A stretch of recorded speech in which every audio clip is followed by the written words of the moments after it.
Alors comme ça, t'as cliqué. Tu veux vraiment devenir un chef de gang, respecté et craint par tous? Bah écoute, bienvenue dans cette vidéo où on va t'apprendre pas à pas comment construire ton empire criminel. Et salut à tous, j'espère que vous avez la pêche.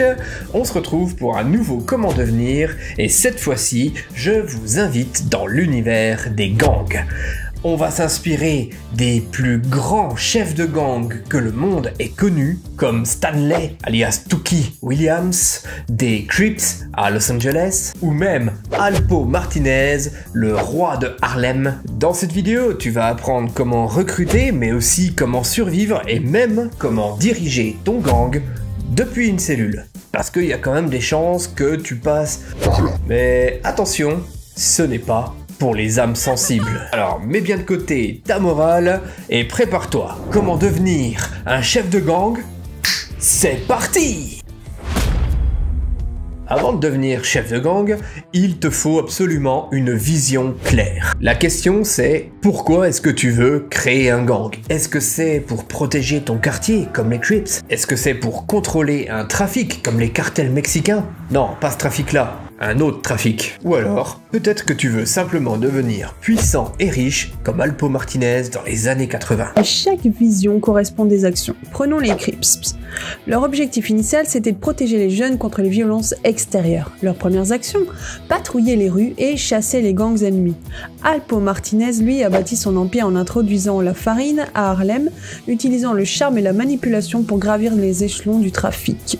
Déjà la première question, réfléchis bien, est-ce que tu veux gérer un réseau local ou international? Parce que ça implique pas les mêmes choses. Et il faut bien te dire que ta vision va déterminer ton action. Il va falloir trouver un territoire, éliminer les concurrents et surtout recruter. Ma vision? Devenir le roi du Monopoly. Pas de sang, juste des hôtels sur la rue de la Paix. Un chef de gang sans réputation, c'est un petit peu comme un rappeur sans buzz. Personne ne vous prend au sérieux. Alors comment faire?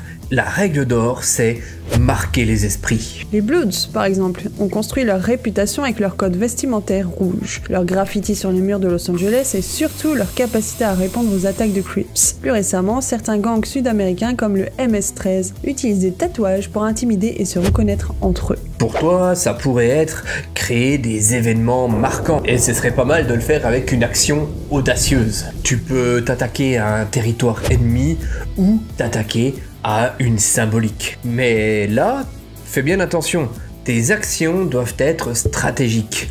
Tu n'es pas un pyromane qui n'a pas de plan. Tu dois agir avec stratégie. C'est un petit peu la différence entre un psychopathe et un chef de gang. Le chef de gang agit avec un plan et il détermine ses actions pour réaliser son plan. Il ne fait rien au hasard. Bon, bah moi pour ma part, si je fais une action marquante, ce serait d'organiser un karaoké géant dans le métro. Bon, ça intimide personne, mais ça met l'ambiance. Un gang, c'est une équipe. Et pour ça, eh bien, il te faut absolument des membres. Et là, c'est pas si facile. Il faut absolument que tu cibles des profils qui se complètent. Il y a évidemment le gros musclé pour l'intimidation. Mais il y a aussi le stratège qui est un petit peu créatif pour créer des plans un petit peu bizarroïdes qui marqueront les esprits et aussi le mec qui connaît tout le monde. Parce que il faut absolument les connexions. Regarde par exemple les Latin Kings. Ils étaient toujours en recherche de leaders locaux pour étendre leur influence. L'idée c'est déjà d'analyser ton entourage. Qui est loyal, qui a des compétences intéressantes. Après, tu peux les approcher avec des propositions intéressantes. Que ce soit la protection ou même l'argent facile ou encore simplement l'appartenance à quelque chose de grand. Mais ça, je te renvoie vers ce qu'on disait tout à l'heure, il te faut une vision. Par contre, attention sur le recrutement, une règle d'or, pas de faible dans l'équipe. Ça peut faire tout capoter. Ouais, bah moi perso, je recruterais ma grand-mère. Elle cuisine bien et personne n'ose lui dire non, donc un bon pilier. Être chef, ce n'est pas juste donner des ordres. C'est aussi gérer des crises. Des membres qui se révoltent et qui veulent prendre ta place, jusqu'à des ennemis qui envahissent ton territoire, ou même simplement des descentes de police qu'il va falloir gérer, eh bien les crises peuvent être diverses et variées. Et on peut dire que gérer des crises quand on est chef de gang, c'est un combat constant. Et si on prenait l'exemple de Pablo Escobar, son défi principal c'était de gérer les alliances avec d'autres cartels, tout en échappant aux autorités. Ses tâches quotidiennes, c'était de planifier les routes de trafic, surveiller ses ennemis et acheter des politiciens. C'est vraiment un boulot à plein temps. Tu vas devoir aussi gérer les finances. Et oui, quand on est chef de gang, il faut tenir un budget. Il va falloir répartir les tâches et surtout, il va falloir assurer la loyauté de tes membres. Tu vas me dire, comment on fait pour assurer la loyauté? Très simple, on félicite ceux qui travaillent bien et on sanctionne les traîtres. Mais fais bien attention à une chose, parce que la peur seule ne suffit pas. Il faut absolument trouver un équilibre entre le respect et la crainte. Et ça, finalement, quand on est chef de gang, c'est très difficile. Gérer les crises? Ouais, bon, moi je gère déjà mes crises d'angoisse, c'est un bon début, hein.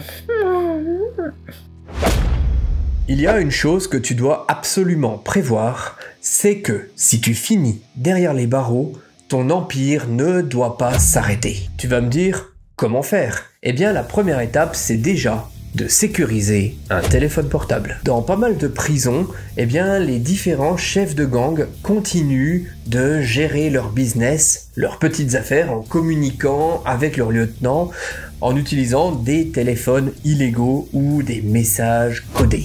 Larry Hoover, par exemple, a géré les Gangster Disciples depuis sa cellule grâce à des contacts externes et des messages codés. Mais certains chefs vont encore plus loin. Ils utilisent leurs avocats comme intermédiaires ou ils soudoient même les gardiens pour transmettre des informations. Pour maintenir ton empire, eh bien, il faut absolument très vite t'entourer de lieutenants fidèles qui seront toujours là, même si tu es derrière les barreaux. Tu vas avoir besoin de relais de confiance pour gérer le business à ta place. Et surtout, n'oublie pas une valeur de chef de gang. Corrompre, c'est toujours utile. Et en prison, l'argent peut tout acheter. Un téléphone? En prison? Moi je veux juste une télé pour regarder Netflix et puis ça ira. Bon, maintenant que tu es à la tête de ton propre gang, on va parler d'une question que tout le monde se pose, mais que tout le monde évite. Combien de temps est-ce que tu vas durer? On peut dire que être chef de gang, c'est pas un sprint, c'est un marathon. Et c'est un marathon qui finit souvent mal. Les chiffres ne mentent pas, la majorité des chefs de gang ne dépassent pas 30 ans. Et la majorité des chefs de gang finissent soit en prison, soit dans un cimetière. Si on prend Stanley Tulky Williams, l'un des fondateurs des Crips, il a été exécuté en prison à l'âge de 51 ans après des décennies derrière les barreaux. Ou encore Alpo Martinez, il a été assassiné en 2021 à Harlem, là où il avait construit son empire dans les années 80. Donc à force de jouer avec le feu, on finit par s'y brûler. Le problème dans tout ça, c'est que le pouvoir attire des ennemis. Des rivaux qui sont jaloux, ou même des lieutenants qui veulent prendre ta place, sans parler des autorités qui vont te traquer sans relâche. Il n'y a qu'à voir les exemples qu'on a sous les yeux. Pablo Escobar, qui a été traqué et finalement abattu par la police en 1993, ou même Paul Castellano, qui a été tué par son propre clan. Moi, si je suis chef de gang, je fais un plan retraite à 40 ans, une petite villa en Espagne, et je vide mes crypto-monnaies. Ouais, personne ne me touche. La grande vérité à savoir, c'est qu'il n'y a pas de happy ending dans ce milieu. Même si tu survis au bal et à la prison, eh bien tu risques fort de finir mal. Tu risques fort de devenir paranoïaque et d'inspecter chaque coin de rue. Alors, pose-toi quand même la question avant de créer ton propre gang, est-ce que ça en vaut vraiment le coup? Alors, on arrive à la fin de cette vidéo et tu l'auras compris qu'il y a pas mal de second degré, mais la question reste entière. Est-ce que tu es prêt à devenir chef de gang?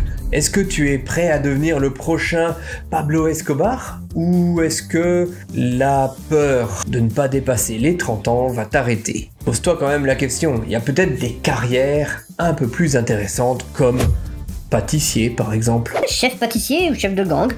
Moi je mélange les deux et je fais un gang de biscuits. Ils sont dangereux mais délicieux. Merci Léon pour ton humour incertain. Pour ma part, eh bien c'est la fin de notre vidéo, je vous retrouve la semaine prochaine. N'oubliez pas de vous abonner, de nous mettre un joli pouce bleu, ça nous encourage toujours. N'oubliez pas aussi de partager la vidéo pour que la chaîne grandisse, et plus la chaîne grandira, plus on pourra faire des projets et vous divertir avec de nouveaux thèmes de vidéos intéressants. Pour ma part, j'ai pris beaucoup de plaisir à faire celle-là. Je vous dis à très vite, c'était le Chat Perché. Allez, ciao!